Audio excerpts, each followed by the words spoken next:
మనం ప్రతిరోజు గిఫ్ట్స్ అనేది ఏదో ఒక అకేషన్‌కి ఇస్తూ ఉంటాము. అయితే గిఫ్ట్‌తో పాటు మనకు గిఫ్ట్ వ్రాపింగ్ కూడా ఇంపార్టెంట్. మన దగ్గర కొన్నిసార్లు ఇంట్లో గిఫ్ట్ వ్రాపింగ్ పేపర్స్ అవైలబుల్ ఉండవు. బ్యాగ్స్ కూడా అవైలబుల్ ఉండవు. అలాంటప్పుడు గిఫ్ట్‌ని ఎలా ప్యాక్ చేయాలి అనేది ఈ వీడియోలో చూపిస్తున్నాను. ఏంటి అంటే మన దగ్గర గ్రాసరీ ప్యాకింగ్ చేసే బ్యాగ్స్ ఉంటాయి కదా! Brown colour bags or white colour bags.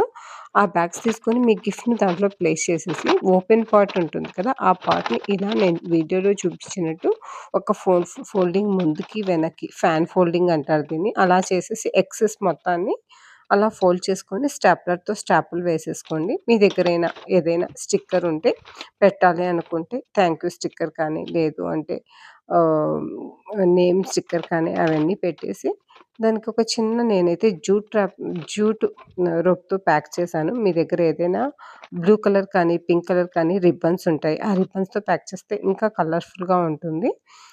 ఇలా మనం ఏంటంటే మన దగ్గర గిఫ్ట్ వ్రాపింగ్ లేనప్పుడు మన దగ్గర ఉన్న ఇంట్లో ఉన్న బ్రౌన్ కలర్ బ్యాగ్స్ యూజ్ చేసి మనం ఈజీగా, బ్యూటిఫుల్‌గా గిఫ్ట్ వ్రాపింగ్ చేసుకోవచ్చు. ఈ ఐడియా మీకెలా అనిపించింది?